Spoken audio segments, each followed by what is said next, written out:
Hello everyone, a warm welcome to Bionuk. কেমন আছো প্রত্যেকে? আশা করি সবাই খুব ভালোই আছো। Good evening to all. তোমরা সবাই জানো যে আমি অলরেডি এমসিকিউ সিরিজগুলোকে নিয়ে আসছি পরপর প্রত্যেকটি ভিডিওতে। মানব জনন বা হিউম্যান রিপ্রোডাকশন আমার অত্যন্ত প্রিয় ক্লাস 12 এর থার্ড সেমিস্টারের ছাত্রছাত্রীদের জন্য। মানব জনন বা হিউম্যান রিপ্রোডাকশনের উপরে আজকে পার্ট 3 তৃতীয় সিরিজকে নিয়ে আলোচনা করব আমরা, যেখানে আমরা নিয়ার অ্যাবাউট 20 থেকে 25টা ভেরি ইম্পর্ট্যান্ট এমসিকিউকে সলভ করাবো এবং যেগুলো পরীক্ষার জন্য অত্যন্ত গুরুত্বপূর্ণ। তো অবশ্যই ভিডিওর একদম প্রথম থেকে শেষ অবধি বিন্দুমাত্র স্কিপ না করেই একদম প্রথম থেকে শেষ অবধি দেখবে। আমি কথা দিচ্ছি তোমার কোনো এমসিকিউ বিন্দুমাত্র কোনো ডাউট থাকবে না, ঠিক আছে? আর কোনোভাবে ভিডিওকে স্কিপ করবে না, একদম প্রথম থেকে শেষ অবধি ভালোভাবে প্রত্যেকটা এমসিকিউকে ভালো করে বুঝবে, দেখবে। আশা করি তোমার কোনো ডাউট থাকবে না, ঠিক আছে? তো আর কথা বাড়াচ্ছি না, চলে যাচ্ছে আমাদের নেক্সট স্টেপ, অর্থাৎ এমসিকিউকে আমরা সলভ করাবো আমাদের পরবর্তী এমসিকিউ। চলো তাহলে আমরা পরবর্তী কোশ্চেনটাই যাচ্ছি। আমাদের নেক্সট এমসিকিউ যেটা রয়েছে, আমরা পরের এমসিকিউটাই যাচ্ছি, ঠিক আছে? চলো দেখো, 80 অবধি কমপ্লিট হয়েছিল। তো আজকের এই লেকচারে কিন্তু আমরা 81 নম্বর এমসিকিউ থেকে সলভ করাচ্ছি, ঠিক আছে? হিউম্যান রিপ্রোডাকশন বা মানব জননের 81 এমসিকিউ যেটাকে আমরা সলভ করাচ্ছি এখন, ঠিক আছে? দেখো, প্রথমে দিয়েছে একটি বিবৃতি এবং ব্যাখ্যামূলক একটি প্রশ্ন, যেখানে এক অ্যাসারশন আছে এবং তার রিজন আছে, মানে কারণ আছে। প্রথম বিবৃতিটা পড়ো, বিবৃতি কি বলছে দেখো। বিবৃতি বলছে, শুক্রাশয় পুরুষ দেহের বাইরে স্ক্রোটাম থলির মধ্যে বর্তমান থাকে। তো অবশ্যই শুক্রাশয় পুরুষের ক্ষেত্রে দেহের বাইরে একটি বিশেষ থলির মধ্যে আবদ্ধ থাকে এবং যেটাকে আমরা কি বলি, যেটাকে আমরা স্ক্রোটাম বলি। স্ক্রোটাম মানে যেটাকে আমরা শুক্রাশয়ের থলি বলি বা স্ক্রোটাম বলি। তো স্ক্রোটাম নামক এই বিশেষ থলির মধ্যে শুক্রাশয় আবদ্ধ থাকে। এবার ওখানে কারণ বলেছে যে স্ক্রোটাম থলিতে উপস্থিতির ফলে শুক্রাশয়ের স্পার্মাটোজেনেসিসের জন্য প্রয়োজনীয় তাপমাত্রা নিয়ন্ত্রিত হয়। বিবৃতি এবং কারণ বিবেচনা করে সঠিক উত্তরটি নির্বাচন করো। আচ্ছা, প্রথমত একটা কথা এখানে প্রত্যেকে জানিয়ে রাখি যে সাধারণতভাবে আমরা আগের ভিডিওতে বলেছিলাম, আগের লেকচারে আমরা শেয়ার করেছি যে অ্যাকচুয়ালি পুরুষের ক্ষেত্রে টেস্টিস কিন্তু জন্মানোর ঠিক কিছু সপ্তাহের আগে উদরগহ্বর থেকে, মানে বেবির বা শিশুর উদরগহ্বর থেকে ইঙ্গুইনাল ক্যানেল বলে একটি বিশেষ ক্যানেলের দ্বারা স্ক্রোটাম থলি বা শুক্রাশয়ের থলিতে নেমে চলে আসে। এটা আমরা জানিয়েছি। এখন ফ্যাক্ট হচ্ছে যে কেন নেমে আসে, তার কারণটাও কিন্তু আমরা আগে বলেছি, আবার একবার বলছি এখানে। প্রথমত আমাদের বডি টেম্পারেচার হচ্ছে 37 ডিগ্রি সেন্টিগ্রেড টেম্পারেচার, অর্থাৎ 37 ডিগ্রি সেন্টিগ্রেড তাপমাত্রা। প্রশ্ন, এই তাপমাত্রায় কিন্তু কোনোভাবেই শুক্রাণু উৎপাদন হতে পারবে না। তো শুক্রাণু সবসময় স্পার্ম উৎপন্ন হওয়ার জন্য যেটা তার অপটিমাম টেম্পারেচার বা অনুকূল তাপমাত্রা, সেটা হচ্ছে less than 2 to 3 degree centigrade from the body temperature. তো বডি টেম্পারেচারের থেকে নিয়ার অ্যাবাউট 3 বা 4 ডিগ্রি সেন্টিগ্রেড কমেই কিন্তু অলরেডি স্পার্ম তৈরি হয়, এবং সেটা হচ্ছে 34 ডিগ্রি সেন্টিগ্রেড টেম্পারেচার অ্যাপ্রক্সিমেটলি, প্রায়। তো যেটা কিন্তু রুম টেম্পারেচার বা আমাদের ঘরের তাপমাত্রার মধ্যে পড়ে। এই জন্যই শুক্রাশয় ওই টেম্পারেচারকে রেগুলেশন করে স্পার্মাটোজেনেসিস মানে শুক্রাণু উৎপাদনের জন্য শুক্রাশয় কিন্তু উদরগহ্বর থেকে ইঙ্গুইনাল ক্যানেল নামক এই বিশেষ ক্যানেলের দ্বারা স্ক্রোটাম বা শুক্রাশয়ের থলির মধ্যে এসে হাজির হয়, ঠিক আছে? এবং যখন বেবি ল্যাম্পড করে, বাচ্চা যখন প্রসব করেন মা, তখন আমরা দেখতে পাই যে পুরুষ যদি হয় শিশুটি, তাহলে তার কিন্তু বেস অফ পেনিস বা পেনিসের একদম গোড়াতে অবস্থানকারী যে বিশেষ থলি আছে, যেটাকে আমরা স্ক্রোটাম বলি, তার মধ্যে দুটি টেস্টিকেলস বা শুক্রাশয়কে দেখতে পাওয়া যায়। ওকে, তাহলে দেখো, তাহলে অবশ্যই বুঝতেই পারছো যে এখানে প্রপার বিবৃতি এবং তার কারণও কিন্তু দিয়ে দিয়েছে। যে বিবৃতি এটাই বলেছে যে শুক্রাশয়ের ক্ষেত্রে পুরুষের দেহের শুক্রাশয় পুরুষের দেহের বাইরে স্ক্রোটাম থলির মধ্যে অবস্থান করে, এবং সেটি কেন না, সেটি হচ্ছে তাপমাত্রা নিয়ন্ত্রণ করার মাধ্যমে আর টেম্পারেচার রেগুলেশন করার মাধ্যমে শুক্রাণু উৎপাদন প্রক্রিয়াকে ত্বরান্বিত করার জন্য বা স্পার্মাটোজেনেসিসকে ত্বরান্বিত করার জন্য। ঠিক আছে, ক্লিয়ার হয়েছে কনসেপ্ট? কারণ আমরা বলে দিয়েছি যে আমাদের শরীরের ভেতরের যে তাপমাত্রা, সেই তাপমাত্রায় কিন্তু শুক্রাণু উৎপাদন করা স্বাভাবিক হয় না, মানে শুক্রাণু স্বাভাবিকভাবে উৎপাদন হতে পারে না। তার জন্যই কিন্তু শুক্রাশয়কে দেহের বাইরে আসতে হয়। কারণ উদরগহ্বরে যদি শুক্রাশয় থেকে যেত, তাহলে কিন্তু তাকে ওই 37 বা 38 ডিগ্রি সেন্টিগ্রেড টেম্পারেচারটাকে ভোগ করতে হতো, আর যে টেম্পারেচারে কিন্তু তার পক্ষে সম্ভব নয় শুক্রাণু উৎপাদন করা। এই জন্যই তাকে দেহের বাইরে আসতে হয়েছে। ঠিক আছে, কনসেপ্ট ক্লিয়ার হয়েছে আশা করি। তাহলে দেখো, সঠিক বিবৃতি এবং সঠিক কারণ, ঠিক আছে? তাহলে এ এবং আর দুটোই কিন্তু সঠিক, এবং এ এবং আর দুটোই কিন্তু সঠিক, এবং আর হচ্ছে এ এর সঠিক ব্যাখ্যা। ঠিক আছে, সুতরাং রিজনটা কিন্তু একদম প্রপার রিজন এই অ্যাসারশনের জন্য, মানে উপরের যে বিবৃতি দিয়েছে এই বিবৃতির জন্য এই প্রপার এই রিজনটা কিন্তু হচ্ছে একদম সঠিক রিজন, একদম সঠিক কারণ। ঠিক আছে, চলো আমরা যাচ্ছি পরবর্তী প্রশ্নে। 82 দাগের কোশ্চেন কি বলছে দেখো। নেক্সট কোশ্চেন বলছে যোনিছিদ্র বা ভ্যাজাইনার দুপাশে উপস্থিত বার্থোলিন গ্রন্থির কাজ কি। আচ্ছা, আমি আগে শেয়ার করেছি এই কনসেপ্টটা, যে দেখো পুরুষের ক্ষেত্রে মেল রিপ্রোডাক্টিভ সিস্টেম যাকে আমরা বলি, মানে পুং জননতন্ত্র যেটাকে বলা হয়, তো অ্যাকচুয়ালি পুং জননতন্ত্রে আমরা যে বিশেষ গ্রন্থি দেখতে পাই অ্যাক্সেসরি মানে রিপ্রোডাক্টিভ মানে গ্ল্যান্ড হিসেবে, তো আমরা যেটা দেখতে পাই তার নাম হচ্ছে কাউপার গ্রন্থি, মানে যেটাকে আমরা বাল্বো ইউরেথ্রাল গ্ল্যান্ড বলে থাকি। ঠিক আছে, তো কাউপার গ্রন্থি মানে যাকে আমরা বাল্বো ইউরেথ্রাল গ্রন্থি বলি, তো অ্যাকচুয়ালি ওই গ্রন্থির কাজ কি না, ওই গ্রন্থির কাজ হচ্ছে একটি বিশেষ পিচ্ছিল ক্ষরণকে খরিত করা, যা মূত্র জননালীকে পিচ্ছিল করে এবং সঙ্গমে সহযোগিতা করে, মানে কপুলেশনে হেল্প করে বা রিপ্রোডাকশনে মেটিংয়ে হেল্প করে। তো সেম কাজ কিন্তু করার জন্য স্ত্রী দেহের ক্ষেত্রেও কিন্তু আমরা একটি বিশেষ গ্রন্থি দেখতে পাই, আর এই গ্রন্থির নাম হচ্ছে বার্থোলিনস গ্ল্যান্ড। ওকে, তো এই গ্রন্থির নাম কি? এই গ্রন্থির নাম হচ্ছে বার্থোলিনের গ্রন্থি। তো বার্থোলিনস গ্ল্যান্ড বা বার্থোলিনের গ্রন্থি নামক এই বিশেষ গ্রন্থিও কিন্তু কিসে সহযোগিতা করে না, মূত্র জনননালীকে পিচ্ছিল করতে সহযোগিতা করে। কার ক্ষেত্রে? স্ত্রী দেহের ক্ষেত্রে। স্ত্রীদের ক্ষেত্রে মূত্র জনননালী নয়, সরি, স্ত্রীদের ক্ষেত্রে হচ্ছে কেবলমাত্র জনননালী, কারণ স্ত্রীদের ক্ষেত্রে মূত্রনালী আলাদা হয় এবং জনননালী আলাদা হয়, তো যেটাকে আমরা ভ্যাজাইনাল ওপেনিং বলি বা সার্ভিক্স বলি। তো সার্ভিক্সকে বা জনননালীকে পিচ্ছিল করতে সহযোগিতা করে মটর দানার মতো দেখতে, অনেকটা, যেটা অনেকটা মটর দানার মতো দেখতে এবং প্রায় বহির জননাঙ্গের দিকে অবস্থান করে, অর্থাৎ প্রায় ভ্যাজাইনার একদম ওপেনিংয়ের কাছে অবস্থান করে। সেই বিশেষ গ্রন্থির নাম হচ্ছে বার্থোলিনস গ্ল্যান্ড বা বার্থোলিনের গ্রন্থি, যা কিন্তু অনেকটা পুরুষের ক্ষেত্রে কাউপার গ্রন্থি বা বাল্বো ইউরেথ্রাল গ্রন্থির সমগোত্রীয় একটি গ্রন্থি। একই কাজ করে, পুরুষের দেহে মূত্র জনননালীকে পিচ্ছিল করতে সহযোগিতা করে এবং সেম গ্রন্থি বার্থোলিনের গ্রন্থি স্ত্রী দেহে অলরেডি জনননালীকে পিচ্ছিল করতে সহযোগিতা করে। এই জন্য অ্যান্সার কি? অ্যান্সার হচ্ছে মিউকাস ক্ষরণের মাধ্যমে ভ্যাজাইনাল ওপেনিং বা যোনিপথকে, যোনিদ্বারকে কী করতে সহযোগিতা করা? পিচ্ছিল রাখতে সহযোগিতা করা। তাই এখানে ডি দাগেরটা হচ্ছে একদম অ্যাপ্রোপ্রিয়েট অ্যান্সার বা রাইট অ্যান্সার। বুঝতে পারা গেছে? প্রথম দুটো এমসিকিউকে আশা করি আমি ক্লিয়ার করাতে পেরেছি। আমরা এবার যাচ্ছি পরবর্তী এমসিকিউতে। চলো 85 দাগের কোশ্চেন। এবিপি, এবিপি এর পুরো নাম কি? এটা কিন্তু আমাদের টিভি শো নয়, এবিপি আনন্দ, আনন্দবাজার পত্রিকা, তা নয়। এখানে এবিপি কথার অর্থ কি? এখানে এবিপি কথার অর্থ হচ্ছে অ্যান্ড্রোজেন বাইন্ডিং প্রোটিন। ওকে, এখানে এবিপি কথার অর্থ কি? এবিপি কথার অর্থ হচ্ছে অ্যান্ড্রোজেন বাইন্ডিং প্রোটিন। এখন তোমার মধ্যে প্রশ্ন আসবে, একে তৈরি করে কে? স্যার, একে তৈরি করে যে বিশেষ কোষ শুক্রাশয়ের, তার নাম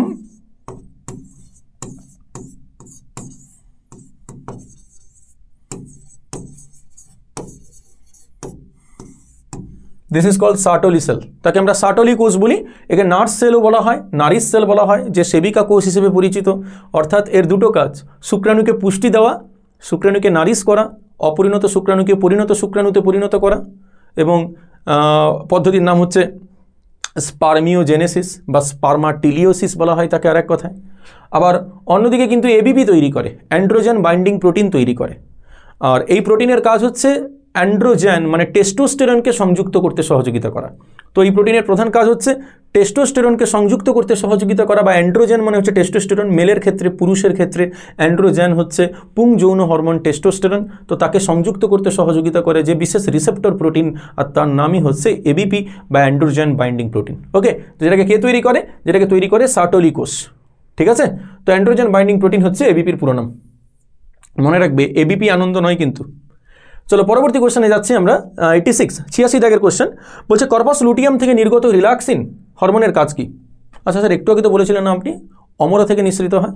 আচ্ছা দেখো, রিল্যাক্সিন কিন্তু দুটো জায়গা থেকে নিঃসৃত হয়, ওভারি মানে ডিম্বাশয়ের কর্পাস লুটিয়াম থেকেও নিঃসৃত হয়, আর সাথে কিন্তু অমরা থেকেও নিঃসৃত হয়।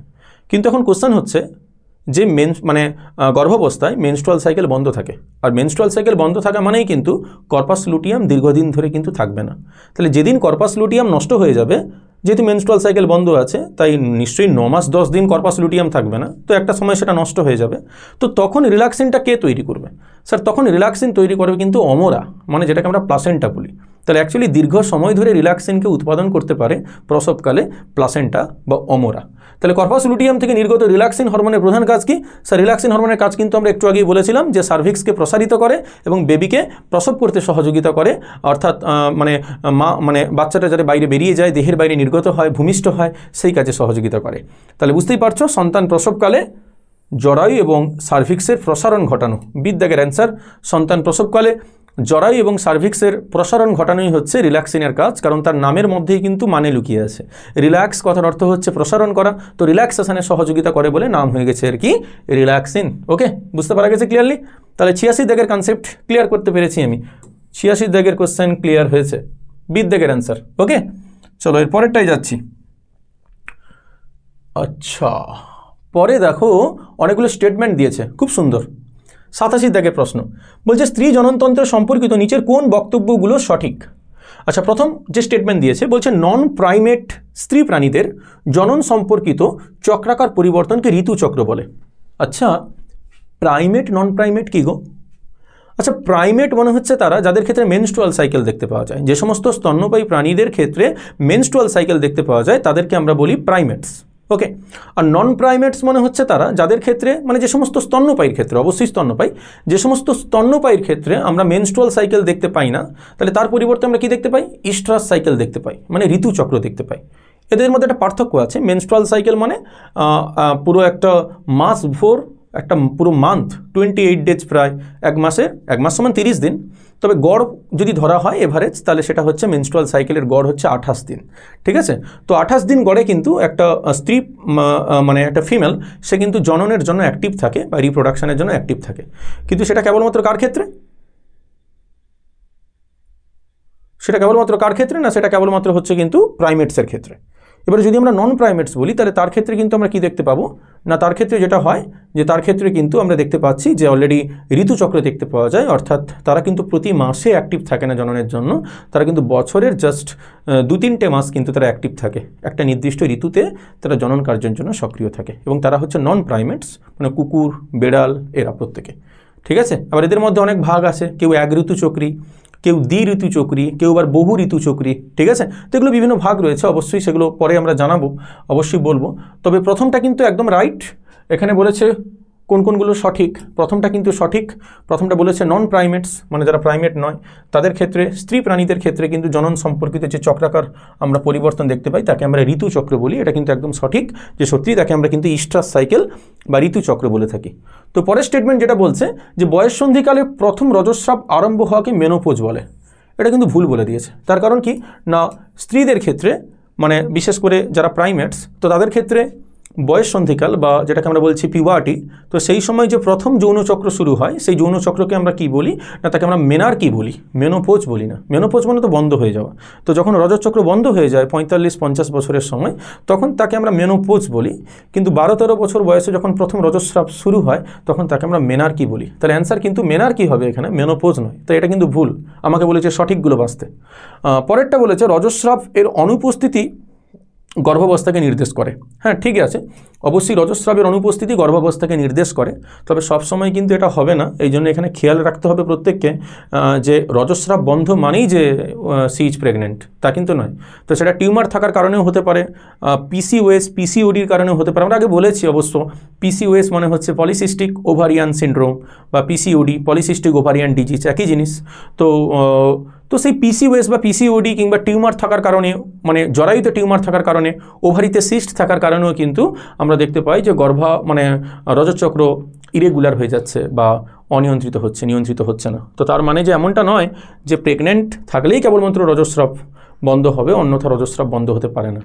সুতরাং সেক্ষেত্রে এটা কিন্তু মনে রাখতে হবে আমাদেরকে যে রজস্রাব অনুপস্থিতি মানেই যে প্রেগনেন্ট এমনটা নয়, কিন্তু প্রেগনেন্ট অবস্থায় বা মানে গর্ভাবস্থায় কিন্তু রজস্রাব হয় না।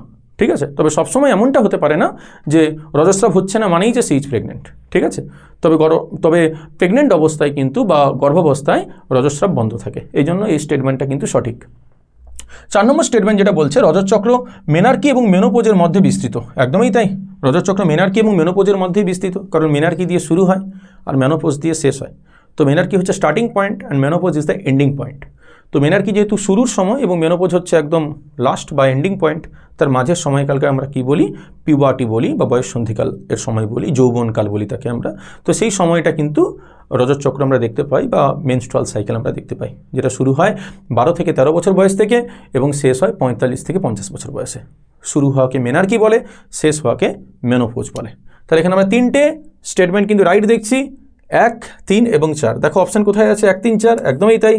ডির দাগের অপশান রাইট। দেখো 1, 3 এবং 4 এই 3টে মানে 3টে স্টেটমেন্ট কিন্তু সঠিক স্টেটমেন্ট দিয়েছে। ঠিক আছে, পরের কোশ্চেন 88 দাগে এবিপি খরিত হয় কোথা থেকে?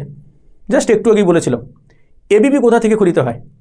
স্যার এবিপি খরিত হয় যে বিশেষ কোষ থেকে, সেটি শুক্রাশয়ের সেমিনিফেরাস নালিকার অভ্যন্তরে অবস্থান করে পিরামিড আকৃতির কোষ, তার নাম সার্টোলি কোষ, সেবিকা কোষ বা নার্ভ সেল বা সার্টোলি কোষ।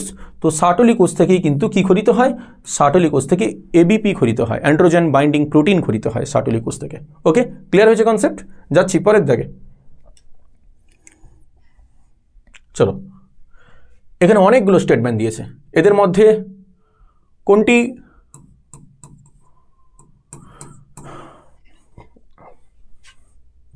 ঠিক আছে, এদের মধ্যে কোনটি সঠিক সেটাকে নির্বাচন করতে বলেছে। আচ্ছা দেখো 1 নম্বর কি বলেছে, স্পার্মাটোগোনিয়া এবং স্পার্মাটিড ডিপ্লয়েড প্রকৃতির হয়। 2 নম্বর বলেছে, আচ্ছা স্পার্মাটোগোনিয়া বা স্পার্মাটিড কি ডিপ্লয়েড প্রকৃতির হয়? না, স্পার্মাটোগোনিয়া বাবু ডিপ্লয়েড প্রকৃতির হয়। স্পার্মাটোগোনিয়া অবশ্যই ডিপ্লয়েড, বাট স্পার্মাটিড কিন্তু হ্যাপ্লয়েড হয়। ঠিক আছে, তাহলে প্রথম অপশান ভুল, কারণ স্পার্মাটোগোনিয়া ডিপ্লয়েড হলেও স্পার্মাটিড যেহেতু হ্যাপ্লয়েড, কিন্তু এখানে দুটোকে ডিপ্লয়েড বলেছে, সেই জন্য প্রথম অপশান ভুল। দ্বিতীয় অপশান বলছে শুক্রাণুর প্রবেশের পরে ও নিষেকের পূর্বে গৌণ পরডিম্বাণুর, শুক্রাণু প্রবেশের পরে এবং নিষেকের পূর্বে গৌণ পরডিম্বাণু নিউক্লিয়াস থেকে দ্বিতীয় পোলার বডি নির্গমন হয়। একদম সঠিক, কারণ আমরা বলেছিলাম যে ডিম্বাণু উৎপাদন প্রক্রিয়া খুবই ক্রিটিক্যাল একটি প্রক্রিয়া বা ক্রিটিক্যাল প্রসেস, কারণ বারবার কি হতে থাকে না, বারবার পজ হতে থাকে, মানে বন্ধ হতে থাকে ডিম্বাণু উৎপাদন। তো ডিম্বাণু উৎপাদন যেহেতু বারবার বন্ধ হতে থাকে, সেজন্য কিন্তু এটা আমাদের মাথায় রাখতে হবে যে ডিম্বাণু উৎপাদন যেহেতু বারবার বন্ধ হতে থাকে, তার জন্য দুটো অ্যারেস্ট ফেজ আছে, first arrest and second arrest. প্রথম অ্যারেস্টটা কিন্তু হয় একদম ভ্রূণ অবস্থায় অ্যারেস্ট হয়ে যায়, তো যে অ্যারেস্ট থেকে জামিন পায় বয়ঃসন্ধিকালে, তখন মিওসিস 1 কমপ্লিট হয় এবং গৌণ পরডিম্বাণু উৎপাদন হয় মেনস্ট্রুয়াল সাইকেলের 14 নম্বর দিনের মাথায়। কিন্তু তারপরে কিন্তু আবার পুনরায় সেই গৌণ পরডিম্বাণু অ্যারেস্টেড হয়ে যায় মিওসিস 2তে অ্যারেস্ট হয়ে যায়, আর মিওসিস 2তে অলরেডি অ্যারেস্ট হয়, আর সেই অ্যারেস্ট থেকে মুক্ত হয় কিন্তু পুনরায় যখন আবার শুক্রাণু প্রবেশ করে নিষেকের সময়, ওই শুক্রাণু প্রবেশ করার সঙ্গে সঙ্গেই কিন্তু আমরা দেখতে পেয়ে যাই যে পরডিম্বাণু, গৌণ পরডিম্বাণুর মিওসিস 2 কমপ্লিট হয় এবং দ্বিতীয় পোলার বডি উৎপন্ন হয় এবং তার সাথে একটি ম্যাচিওর ডিম্বাণু উৎপাদন হয়। এই জন্য দ্বিতীয় অপশানটা কিন্তু রাইট। তৃতীয় অপশান দ্বিতীয় স্টেটমেন্টটা একদম সঠিক স্টেটমেন্ট। তৃতীয় স্টেটমেন্ট কি দিয়েছে, স্পার্মাটোজেনেসিস ও সক্রিয় স্পার্ম উৎপাদন প্রক্রিয়া FSH ও টেস্টোস্টেরন হরমোন দ্বারা নিয়ন্ত্রিত হয়। একদম সঠিক, কারণ টেস্টোস্টেরন হচ্ছে পুং যৌন হরমোন, যাকে আমরা মেল অ্যান্ড্রোজেন বলে থাকি। তো সেই অ্যান্ড্রোজেন এবং সেই সঙ্গে কে বলেছে না, অ্যান্ড্রোজেন এবং সেই সঙ্গে FSH ফলিকল স্টিমুলেটিং হরমোন। সঠিক, কারণ এই ফলিকল স্টিমুলেটিং হরমোন স্ত্রী দেহের ক্ষেত্রে ডিম্বাণু উৎপাদন করতে সহযোগিতা করে, তো অবশ্যই পুরুষের ক্ষেত্রে শুক্রাণু উৎপাদন করতে সহযোগিতা করবে এবং সেই প্রসেসকে আমরা বলি স্পার্মাটোজেনেসিস। তো স্পার্মাটোজেনেসিস প্রক্রিয়া যে পদ্ধতির দ্বারা কিন্তু সক্রিয় স্পার্ম বা স্পার্মাটোজোয়া উৎপাদন হয় এবং তার জন্য সহযোগিতা করে কিন্তু অবশ্যই টেস্টোস্টেরন, যেটা নিঃসৃত হয় টেস্টিস থেকে, এবং FSH ফলিকল স্টিমুলেটিং হরমোন, যেটা খরিত হয় কোথা থেকে, পিটুইটারি থেকে, অগ্র পিটুইটারির গোনাডোট্রপস কোষ থেকে খরিত হয়। তো সেই জন্য কিন্তু আমরা দেখতে পাবো অবশ্যই তৃতীয় যে স্টেটমেন্ট দিয়েছে সেটাও কিন্তু একদম অ্যাপ্রোপ্রিয়েটলি রাইট। তারপরে আমরা যাচ্ছি 4 নম্বর স্টেটমেন্টে, বলছে ডিম্বাণুতে শুক্রাণুর অনুপ্রবেশের ফলে যে পরিবর্তন হয় তা হলো দ্বিতীয় পোলার বডি উৎপাদন। একদমই তাই, আমরা একটু আগেই বলেছি যে শুক্রাণু যখন ডিম্বাণুতে প্রবেশ করে তখন ডিম্বাণুর দ্বিতীয় মিওসিস বিভাজন কমপ্লিট হয় এবং সেখান থেকে কিন্তু দ্বিতীয় পোলার বডি উৎপাদন হয় এবং প্লাস উটিট বা সম্পূর্ণ পরিণত ডিম্বাণু উৎপাদন হয়। তো সেই জন্য কিন্তু অবশ্যই 4 নম্বর পয়েন্টটাও কিন্তু একদম অ্যাপ্রোপ্রিয়েটলি রাইট। ঠিক আছে, প্রথমটা ভুল, কিন্তু পরপর আমরা দেখতে পাচ্ছি 2, 3 এবং 4 তিনটাই কিন্তু সঠিক। এবার আমরা যাচ্ছি 5 নম্বর পয়েন্টে, বলছে গ্রাফিয়ান ফলিকল মধ্যস্থ সেকেন্ডারি উসাইটের বাইরের দিকে জোনা পেলুসিডা নামক আবরণ সৃষ্টি হয়।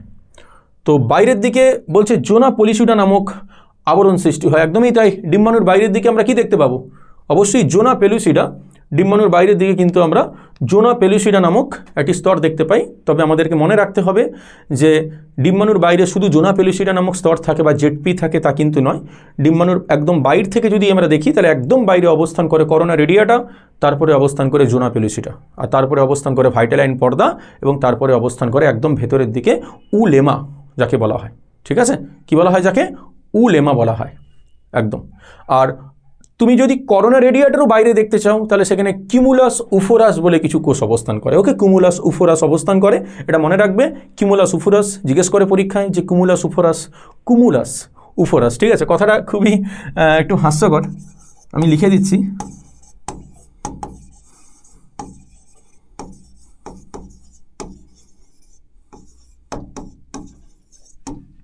কুমুলাস উফোরাস মনে রাখবে, কুমুলাস উফোরাস এটা একটা টার্ম যেটা ডিম্বাণু রিলেটেড টার্ম। তাহলে দেখো এটা কিন্তু সঠিক, 4 নম্বরটা সঠিক, একদম সত্যি যে গ্রাফিয়ান ফলিকল মধ্যস্থ সেকেন্ডারি উসাইটের বাইরের দিকে জোনা পেলুসিডার স্তর অবস্থান করে। তো তার জন্য কিন্তু 2, 3, 4 এবং 5 ডির দাগের এই অপশান কিন্তু একদম অ্যাপ্রোপ্রিয়েটলি রাইট। ডির দাগের এই অপশান কিন্তু একদম সঠিক অ্যান্সার। ঠিক আছে, একদম সঠিক। তো কারণ প্রথমটা হচ্ছে ভুল, দেখতেই পেয়েছো, বাকি সবগুলোই কিন্তু সঠিক। চলো পরেরটাই যাওয়া যাক। 90 দাগে কি দিয়েছে বিবৃতি? এখানেও কিন্তু অ্যাসারশন রিজন দিয়েছে, বিবৃতি ব্যাখ্যামূলক প্রশ্ন দিচ্ছে। বেশ, এগুলো পরীক্ষায় আসার চান্স কিন্তু খুবই বেশি, একটু ভালো করে দেখবে, ইম্পর্টেন্ট, খুবই ইম্পর্টেন্ট। শুক্রাশয়ের সেমিনিফেরাস টিবিউলে স্পার্মাটোজেনেসিস প্রক্রিয়াটি সম্পন্ন হয়। একদম সত্যি কথা, শুক্রাশয়ের সেমিনিফেরাস টিবিউলসের মধ্যে বা সেমিনিফেরাস নালিকার মধ্যে স্পার্মাটোজেনেসিস প্রক্রিয়া সম্পন্ন হয় বা শুক্রাণু উৎপাদন প্রক্রিয়া সম্পন্ন হয়, এবং সাটলি কোষ থেকে টেস্টোস্টেরন হরমোন খরিত হয়। না, ভুল হয়ে গেল। এটা ঠিক দিয়েছে ঠিকই, কিন্তু এর পরের কথা কিন্তু সম্পূর্ণ ভুল, কারণ টেস্টোস্টেরন হরমোন কখনোই সাটলি কোষ থেকে খরিত হয় না। টেস্টোস্টেরন হরমোন খরিত হয় লেডিগের আন্তর্কোষ থেকে। স্যার, টেস্টোস্টেরন হরমোন কোথা থেকে খরিত হয়? লেডিগের আন্তর্কোষ থেকে। ওকে, তো টেস্টোস্টেরন হরমোন লেডিগের আন্তর্কোষ থেকে খরিত হয়, সাটলি কোষ থেকে নয়। কোথা থেকে খরিত হয় টেস্টোস্টেরন হরমোন? লেডিগের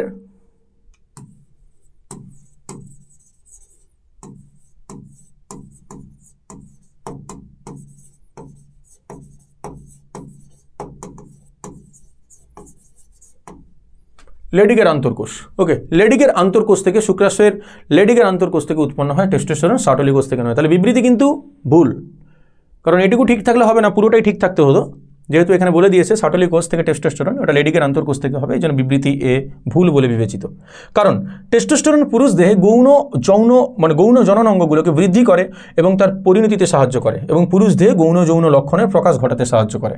ঠিক আছে, তো তাহলে এখানে কি ঠিক হবে কি ভুল? স্যার, বিবৃতি এ রং, বাট রিজন মানে কারণ যেটা দিয়েছে স্টেটমেন্টটা সেটা কিন্তু সঠিক। তাহলে অ্যান্সার কি? অ্যান্সার হচ্ছে এ ভুল কিন্তু আর সঠিক। ওকে, এ ভুল কিন্তু আর একদম সঠিক। তো এটাই হচ্ছে রাইট অ্যান্সার। বুঝতেই পারলে, কনসেপ্ট ক্লিয়ার করাতে পেরেছি আশা করি। চলো এরপরেরটাই চাচ্ছি, 91 দাগের কোশ্চেন। ড্যাশ হরমোন প্রসবে সাহায্য করে না। আচ্ছা, এদের মধ্যে প্রসবে সাহায্য করে আগে কোন কোন হরমোন বলো? অপশান দেখতে হবে না, আগে আমার কথা শুনে বলো যে প্রসবে সাহায্য করে কোন কোন হরমোন। স্যার, প্রসবে সাহায্য করে স্পেশালি 2টো হরমোন, তার মধ্যে একটি হচ্ছে অক্সিটোসিন আর একটি হচ্ছে রিল্যাক্সিন। অক্সিটোসিন জরায়ুর সংকোচন করে, রিল্যাক্সিন সার্ভিক্সের প্রসারণ করতে সহযোগিতা করে। তাহলে কিন্তু এখানে অ্যান্সার কিন্তু অবশ্যই অক্সিটোসিনও হবে। আর এখানে আর কিছু রয়েছে কি? এখানে কিন্তু রিল্যাক্সিনও রয়েছে, অক্সিটোসিনও রয়েছে। বলেছে ড্যাশ হরমোন প্রসবে সহযোগিতা করে না।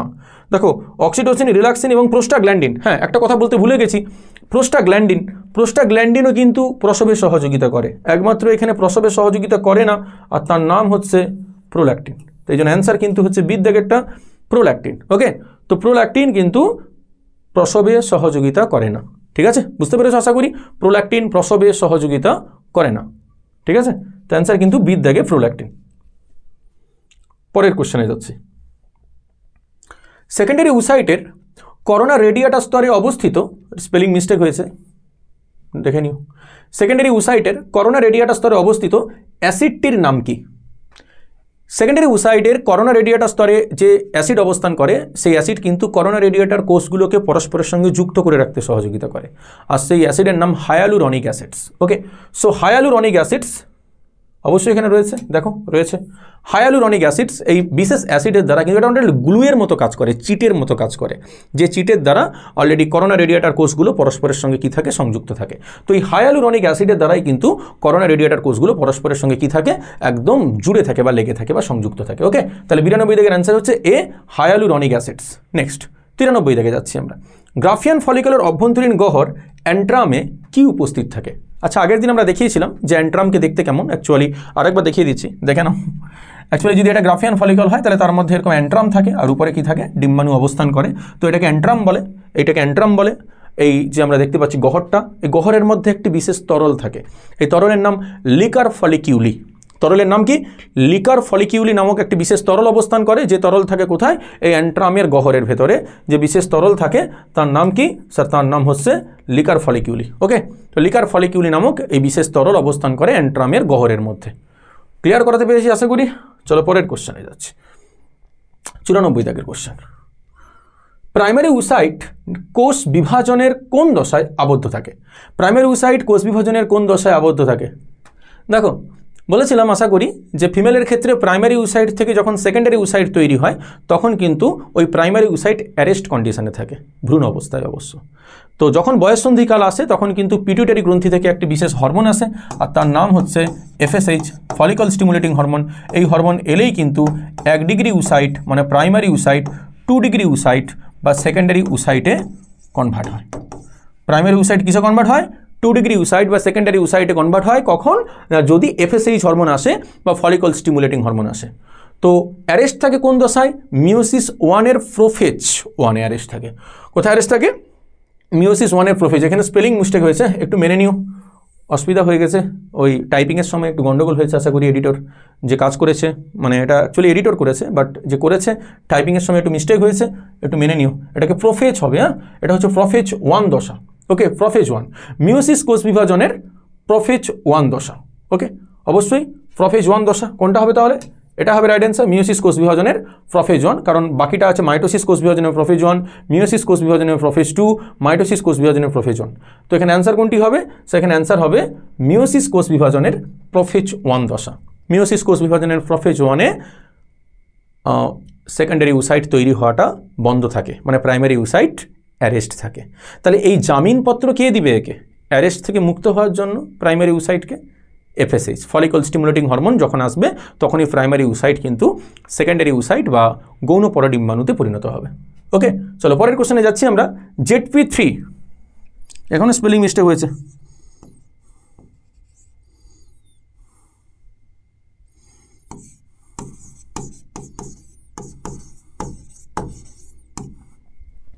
ZP3 প্রোটিন কোথায় পাওয়া যায়? আচ্ছা, ZP3 প্রোটিন কোথায় পাওয়া যাবে? দেখো, তার মানেই লুকিয়ে আছে তার কথার মধ্যে। ZP কথার অর্থ কি? জোনা পেলুসিডা। তো ডিম্বাণুর আমরা একটু আগেই পড়াশোনা করেছিলাম যে গ্রাফিয়ান ফলিকলে থাকাকালীন ডিম্বাণুর বাইরের দিকে যে স্তর তৈরি হয় তার নাম জোনা পেলুসিডা। এই জোনা পেলুসিডা স্তরে আমরা একটি বিশেষ গ্রাহক কোষ দেখতে পাই, এই গ্রাহকের নাম হচ্ছে ZP3, জোনা পেলুসিডা 3 গ্রাহক। প্রশ্ন আসবে যে এই গ্রাহকের কাজ কি?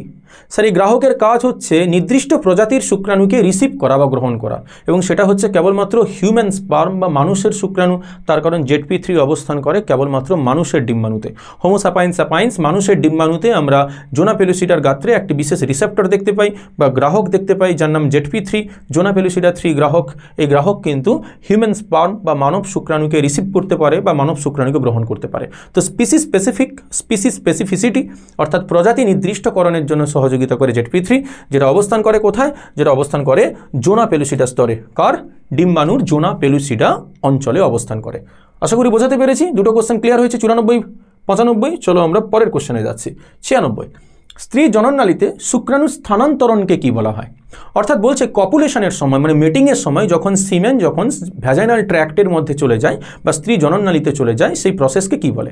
স্যার, সেই প্রসেসকে বলা হয় ইনসেমিনেশন। প্রসেসকে কি বলা হয়? ইনসেমিনেশন। ঠিক আছে, এটা দু ধরনের হতে পারে। একটা হচ্ছে একদম ন্যাচারাল ইনসেমিনেশন আর একটা আর্টিফিশিয়াল, মানে কৃত্রিমভাবে ইনসেমিনেট করা যেতে পারে ইনজেকশনের বা সিরিঞ্জের দ্বারা। তো সেটা হচ্ছে আর্টিফিশিয়াল। তবে অ্যান্সার হচ্ছে কি না স্যার? অ্যান্সার হচ্ছে ইনসেমিনেশন। অ্যান্সার কি? অবশ্যই অ্যান্সার হচ্ছে ইনসেমিনেশন, যে প্রক্রিয়ার দ্বারা সিমেন ভ্যাজাইনাল ট্র্যাক্ট বা স্ত্রী জনননালীর মধ্যে উন্মুক্ত হয়। নেক্সট, সিমেনে উপস্থিত থাকে। আচ্ছা, সিমেনে কি উপস্থিত থাকে? Seminal plasma spermatid, seminal plasma spermatozoa, seminal plasma spermatogonia কোনোটাই নয়। সিমেনে কি থাকে? সিমেনে কি অবস্থান করে? সিমেনে সেমিনাল প্লাজমা থাকে, আর কি থাকে? সেমিনাল প্লাজমা থাকে, আর কি থাকে? স্পার্মাটোজোয়া থাকে। স্পার্মাটিড কেন হবে না বলো তো? কারণ স্পার্মাটিড হচ্ছে অপরিণত শুক্রাণু। অপরিণত শুক্রাণু কিন্তু কখনোই সিমেনে থাকতে পারে না। আর স্পার্মাটোগোনিয়া হচ্ছে শুক্রাণুর মাতৃকোষ, তো সেটা তো থাকতেই পারে না, কারণ শুক্রাণুতে পরিণত হয়ে গেছে, তো সে তো থাকবেই না। তবে অ্যান্সার হবে কি? Seminal plasma plus spermatozoa. Spermatozoa মানে, স্পার্মাটোজোয়াকে আরেক কথা আমরা কি বলতে পারি? বলতে পারি আমরা পরিণত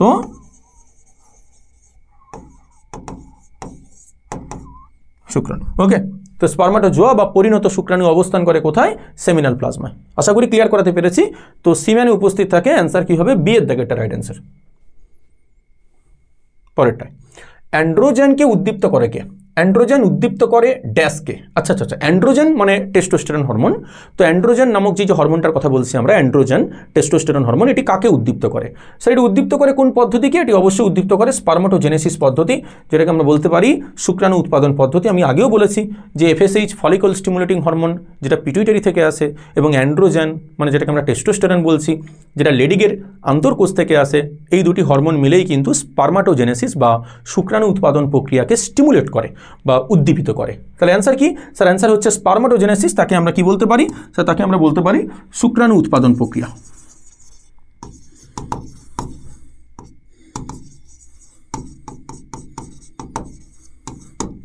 কি বলতে পারি? তাকে আমরা শুক্রাণু উৎপাদন বা স্পার্মাটোজেনেসিস প্রক্রিয়া বা শুক্রাণু উৎপাদন প্রক্রিয়া বলতে পারি। নেক্সট ওয়ান, ভুল জোড়াটি নির্বাচন করো। এদের মধ্যে কোনটি ভুল নির্বাচন করতে হবে?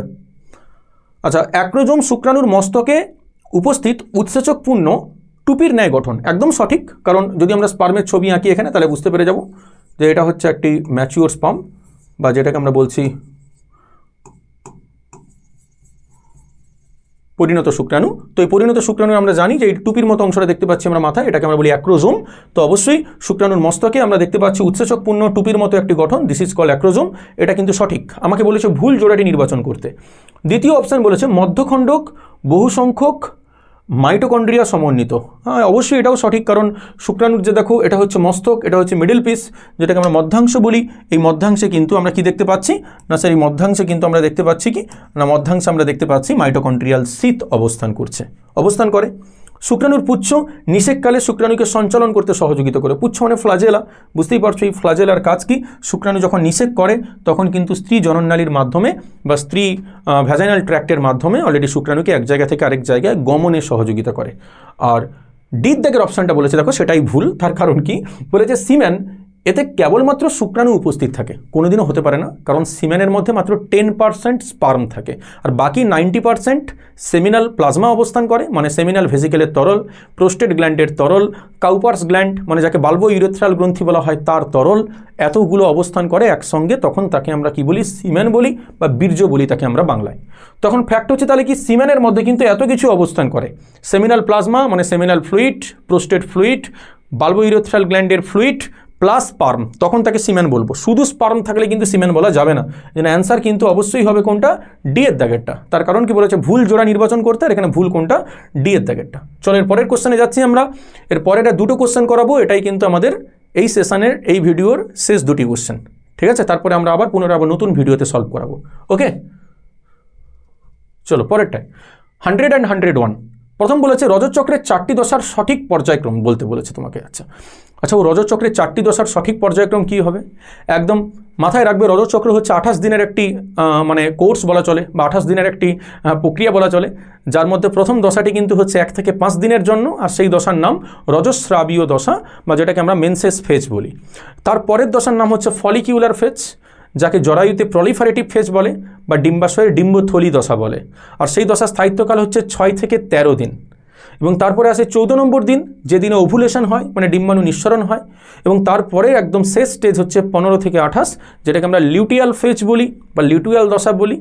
লুটিয়াল দশা বলা হয়, যেটাকে জরায়ুর ক্ষেত্রে বলা হয় ক্ষরণ দশা।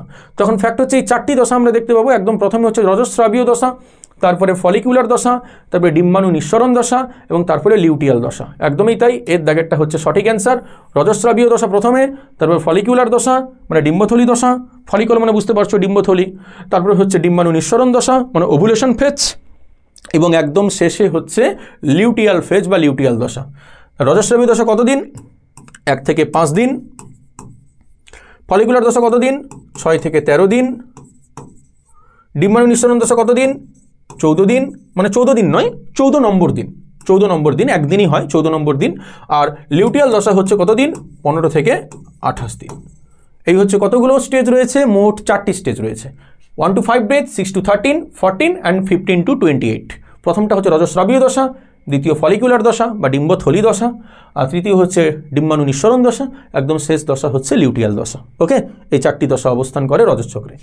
101 দাগের কোশ্চেন, স্তম্ভ দুটি মিলিয়ে সঠিক উত্তর নির্বাচন করো। দেখো এখানে অপশান দেয়নি তোমাকে, তবে অ্যাকচুয়াল সঠিক অ্যান্সার কি সেটা আমরা এখানে বলে দিচ্ছি। ঠিক আছে, চলো সঠিক অ্যান্সার কি বলা যাক। প্রথম কি বলেছে?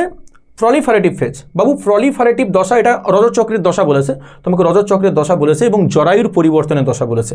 এখানে যে পরিবর্তন বলেছে এটা কিন্তু হচ্ছে কার পরিবর্তন? জরায়ুর পরিবর্তন। ঠিক আছে, জরায়ুর পরিবর্তন। আগেরটাই যেটা বলেছিল সেটা হচ্ছে রজতচক্রের ডিম্বাশয়ের পরিবর্তনের স্টেজ বলেছিল, এটা হচ্ছে জরায়ুর পরিবর্তনের স্টেজ। জরায়ুর ক্ষেত্রে যেটা প্রলিফারেটিভ দশা সেটা হচ্ছে ডিম্বাশয়ের ক্ষেত্রে ফলিকুলার দশা। তাহলে প্রলিফারেটিভ দশা কার সহযোগিতায় হয়? অবশ্যই প্রলিফারেটিভ দশা কিন্তু FSH ফলিকল স্টিমুলেটিং হরমোনের সহযোগিতায় হয়, যেটাকে আমরা কি বলতে পারি? আরেক কথা কি বলতে পারি? তাকে আমরা ফলিকুলার দশা বলতে পারি। তাহলে এর দাগেরটা হচ্ছে কোনটা? 2 বলেছি আমরা একটু আগে, যেটাই ফলিকুলার দশা ডিম্বাশয়ের ক্ষেত্রে সেটাই হচ্ছে রজতচক্রে জরায়ুর ক্ষেত্রে প্রলিফারেটিভ ফেজ। কারণ এটা মাথায় রাখতে হবে আমাদেরকে যে রজতচক্রে কিন্তু শুধু ডিম্বাশয়ে পরিবর্তন হয় না, ডিম্বাশয় এবং জরায়ু দুটো জায়গাতেই পরিবর্তন হয়। ঠিক আছে, চেঞ্জ হয় আর কি, মানে 28 দিন গড়ে কিছু পরিবর্তন হতে থাকে এবং যার ফলে কিন্তু আমরা 1 to 5 days বা 1 থেকে 5 দিন একটা ব্লিডিং দেখতে পাই বা রক্তক্ষরণ দেখতে পাই। ঠিক আছে, চলো তারপরে হচ্ছে ক্ষরণ দশা, যেটাকে আমরা বলছি ক্ষরণ দশা মানে আরেক কথা যেটাকে আমরা কি বলি? ডিম্বাশয়ের ক্ষেত্রে লিউটিয়াল ফেজ। আর এই প্রলিফারেটিভ দশা কতদিন চলে? এটা চলে 6 থেকে কতদিন? 13 দিন। আর এই ক্ষরণকারী দশা কত চলে? ক্ষরণকারী দশা চলে কতদিন? 15 থেকে 28 দিন। ঠিক আছে, তো ক্ষরণকারী দশা কোনটা হবে? অবশ্যই যেটা ক্ষরণকারী দশা সেটাকে আরেক কথা আমরা কি বলতে পারি? লিউটিয়াল দশা বলবো। তাহলে এটা হচ্ছে কত নম্বর? এটা হচ্ছে 3 নম্বর ক্ষরণকারী দশা। এবং একদম শেষে হচ্ছে রজস্রাবীয় দশা। রজস্রাব মানে বুঝতেই পারছো যে যখনই কিন্তু মানে ডিম্বাশয়ে প্রোজেস্টেরন এবং ইস্ট্রোজেনের পরিমাণ কমে যাবে, যত মেনস্ট্রুয়াল সাইকেল দূরের দিকে যেতে থাকবে অর্থাৎ 28 দিনের দিকে যেতে থাকবে, ততই কিন্তু আমরা দেখতে পাবো FSH LH হরমোনের কমার সাথে সাথে ইস্ট্রোজেন প্রোজেস্টেরনের পরিমাণও কিন্তু কমতে থাকে, আর যার ফলেই কিন্তু এন্ডোমেট্রিয়াম স্তর আর থাকতে পারে না জরায়ুর মধ্যে এবং সেটা বডি থেকে কিন্তু কাস্টপ হয়ে যায় বা বেরিয়ে যায় ব্লিডিং বা রক্তক্ষরণের মাধ্যমে। সুতরাং আমরা দেখতে পাচ্ছি রজস্রাবীয় দশা, যে দশায় কিন্তু আমরা দেখতে পাই এন্ডোমেট্রিয়াম স্তর কি হয়ে যায়? অবক্ষয় হয়ে যায় বা ব্লিডিংয়ের মাধ্যমে রক্তক্ষরণের মাধ্যমে এন্ডোমেট্রিয়াম স্তরটা কিন্তু অবক্ষয় হয়ে যায়। তাহলে এখানে বুঝতেই পারছো অ্যান্সার কি হবে? অ্যান্সার হবে এ হবে কি? এ হবে 2, বি হবে 3 এবং সি হবে 1। এটাই হচ্ছে রাইট অ্যান্সার। আশা করি বোঝাতে পেরেছি। ওকে, তো রজস্রাবীয় দশা কোনটা হবে? অবশ্যই সেটা হবে এন্ডোমেট্রিয়াম দশা। বুঝতে পারা গেছে? আমরা আজকে এতটাই ক্লিয়ার করাচ্ছি, এতটাই আমরা করিয়ে রাখছি। এতদূর অবধি থাক, কারণ আগামী যে ভিডিওটা আমি মানে নিয়ে আসবো এই অধ্যায়ের উপরেই এসেই MCQ, একই MCQ নিয়ে আলোচনা হচ্ছে যখন পরপর MCQই থাকবে। তো সেখানে আমরা এই 101-এর পর থেকে মানে 102 থেকে বাকি যে 20-25টা বা 30টা মতো MCQ যেটা রয়েছে ইম্পর্টেন্ট MCQ, ওটাকে কিন্তু আমরা নেক্সট ভিডিওতে কমপ্লিট করে দেবো। ঠিক আছে, আজকে এতদূর। ভালো থাকবে প্রত্যেকে, দেখা হচ্ছে আগামী ভিডিওতে। অবশ্যই প্রত্যেকটা ভিডিও এভাবেই কিন্তু কোনোভাবে স্কিপ করবে না, একদম প্রথম থেকে শেষ অবধি নিট অ্যান্ড ক্লিয়ারলি দেখবে। আমি কথা দিচ্ছি তোমার কোনো প্রশ্ন আটকাবে না। আমি যেভাবে তোমাকে নিট অ্যান্ড ক্লিয়ারলি বোঝাচ্ছি আমার মনে হয় না যে এইভাবে সময় দিয়ে এতটা পরিশ্রম দিয়ে তোমাকে কেউ বোঝাবে। তো সেই জায়গায় অবশ্যই চ্যানেলে সবসময় থাকবে, চ্যানেলের অফিসিয়াল যেটা আমাদের লিঙ্কে যাবে এবং সেখানে গিয়ে চ্যানেলকে ফলো করো, চ্যানেলকে সাবস্ক্রাইব করো। অবশ্যই ভালো লাগলে তো অবশ্যই লাইক করবে, লাইক শেয়ার তো মাস্ট চাই, কারণ পরিশ্রম করছি মানে নিশ্চয়ই এটা তো আমাদের মানে চাই, তাই না? এবং তোমাদের তরফ থেকে তো এটাই সব থেকে বেশি পরিমাণে দরকার আমাদের, কারণ যত বেশি তোমরা সাপোর্ট দিবে, যত বেশি ফলো করবে আমাদেরকে, যত বেশি সাবস্ক্রাইব করবে চ্যানেলকে, ওকে, যত বেশি শেয়ার করবে চ্যানেলকে, তত বেশি কিন্তু চ্যানেল গ্রো হবে এবং তোমার মতো তুমি যেভাবে সুবিধা পাচ্ছ কোশ্চেন সলভিংয়ের মাধ্যমে, তোমার প্রত্যেকটি বন্ধু বান্ধব কিন্তু এই সুবিধা ভোগ করতে পারবে। আর আমি চাই অবশ্যই প্রত্যেককে যেন আমার সাথে থাকে এবং আমিও তাদের সাথে যেন থাকতে পারি সবসময়। তাই তোমার কোনো কোয়ারি, তোমার কোনো কোশ্চেন, যদি তোমার কোনো কোয়ারি থাকে অবশ্যই আমাদের কমেন্ট সেকশানে জানাও, আমাকে মেসেজ করতে পারো, আমাকে মেল করতে পারো, ঠিক আছে? অলরেডি আমি কিন্তু অবশ্যই জবাব দেওয়ার চেষ্টা করব। ভালো থাকবে প্রত্যেকে, দেখা হচ্ছে আগামী ভিডিওতে। ওকে, ধন্যবাদ।